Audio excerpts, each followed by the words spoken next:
Hello, it's Bruce Agins again from the Institute for Global Health Sciences and the Division of Epidemiology at UCSF. And in this brief module, I'm going to talk about using other sources of data to supplement the cascade. We describe how other data sources can augment the data in a cascade.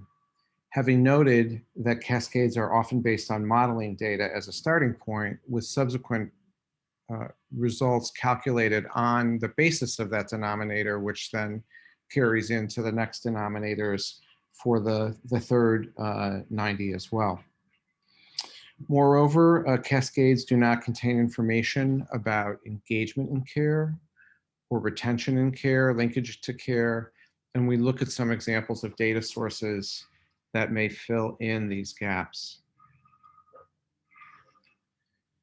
We will specifically look at other sources of data to supplement the cascade, complementary reporting data, medication databases, administrative data sources, and then also talk about how facilities can generate their own cascade and contribute to addressing the gaps and feed into the jurisdictional cascade. Cascade data provides an aggregated mix of information across a large jurisdiction that doesn't easily translate into actionable local data and isn't identifiable by facility where care is received, and therefore doesn't enable the facilities to act directly to address the gaps in their own populations.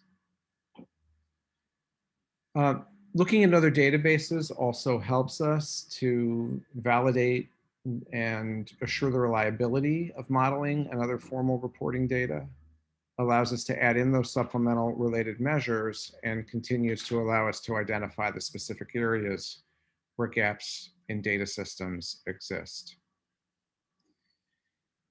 This example from Singapore illustrates how multiple sources of data were used to develop a more complete picture across the steps leading to viral suppression.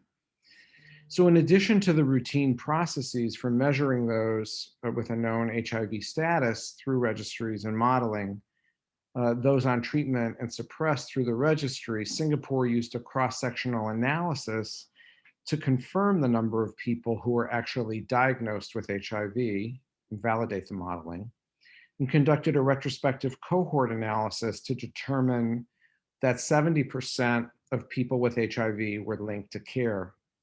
Retention was calculated from a sample of people in the registry as well, as were ART prescriptions.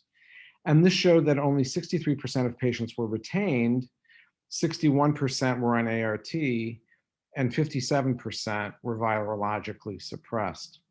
And these other numbers remain obscured by the methods for calculating the cascade, which again, as I mentioned, were based on denominators from the previous measure. For example, suppression rates were calculated only among those on treatment, and treatment numbers calculated those who know their status.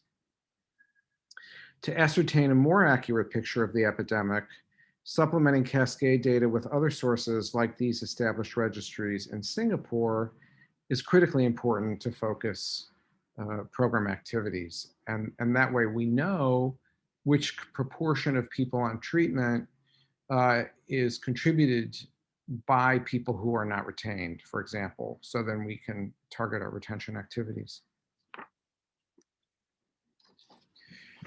Cascades also don't look at mortality. And although we may be very successful in achieving viral load suppression, we're not looking at whether we're preventing death. You know, we know that people can live normal lives in terms of expectancy, life expectancy on antiretroviral therapy.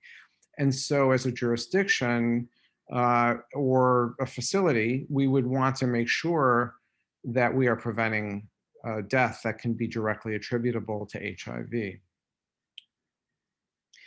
It also helps us to modify the denominator by removing ineligible patients for treatment and suppression because of mortality. Moreover, UNAIDS has set goals to reduce AIDS-related deaths. And in spite of the fact that treatment does offer the potential of normal life expectancy, in 2019, around 690,000 people died from AIDS-related illnesses worldwide, with reference to the UNAIDS target of 500,000 deaths. So we can clearly do a better job at preventing mortality. Medication databases provide an important source of actual prescriptions that offer a strategy for validating other sources of reported data of those receiving antiretroviral therapy. And payer databases, especially in middle and high income countries, may provide information that is missing from other data sets since it's captured in a different way. And that is particularly related to accessing billable services and visits, as well as billable lab tests. Population cascades are often not well understood by care providers in terms of how to translate that information into action within their own facilities, and may not relate to a cascade that shows a big gap when they know that their own population may not show that particular gap. It also then doesn't help them identify which individuals in their programs are not suppressed or on treatment or linked to care. So the facility cascade offers a visual cascade framework to identify people with HIV who have ever received service at their site, at any service unit or access point, and to determine if that individual has ever been linked to care, either at their own clinic or another clinic, and have accessed treatment.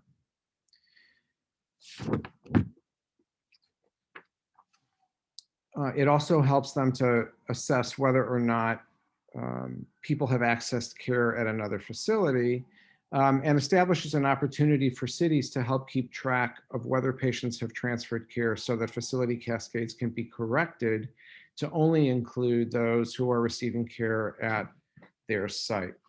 Also, of course, if the patient is transferred outside of the jurisdiction, then the person would be also eligible for removal from the jurisdictional cascade. This also allows the health department to be better connected to the facility in terms of helping to target priorities for action and improvement. So how does one go about constructing a facility cascade? Well, the first step is to identify the number of people with HIV who've ever received any medical service in that facility. So it could be casualty or the emergency department, an inpatient, somebody who has touched an antenatal clinic, somebody who may be in primary care, but not in a general HIV program. Of those individuals, then the next step is to identify people who've received HIV services. And then for those who have not received services, to try to ascertain if they're in care elsewhere or whether they've died. Of those who are receiving services, one wants to then determine how many are on treatment and how many are suppressed.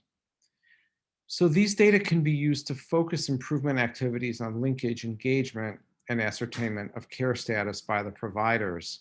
And it also helps them show how their own local actions fit into the cascade going upwards into the city or jurisdiction.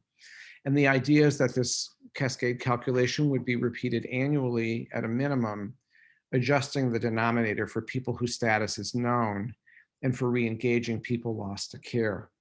And this is based on work that was done in New York State and has been published in the literature. Just see the citation is on the previous slide. Here's an example from New York Presbyterian Hospital, where you can see the number of open patients. The number of open patients means a patient who had had any kind of visit or lab service in the hospitals. And there are two different sites at the hospital, so they're represented by the different colors. And then you can see that about 70 to 3/4 of the patients are actually active patients in that facility, leaving a fair chunk of patients whom they need to account for to determine whether or not they are receiving care and treatment. And then, of course, the cascade proceeds on from those who are active, whether they were prescribed and virologically suppressed.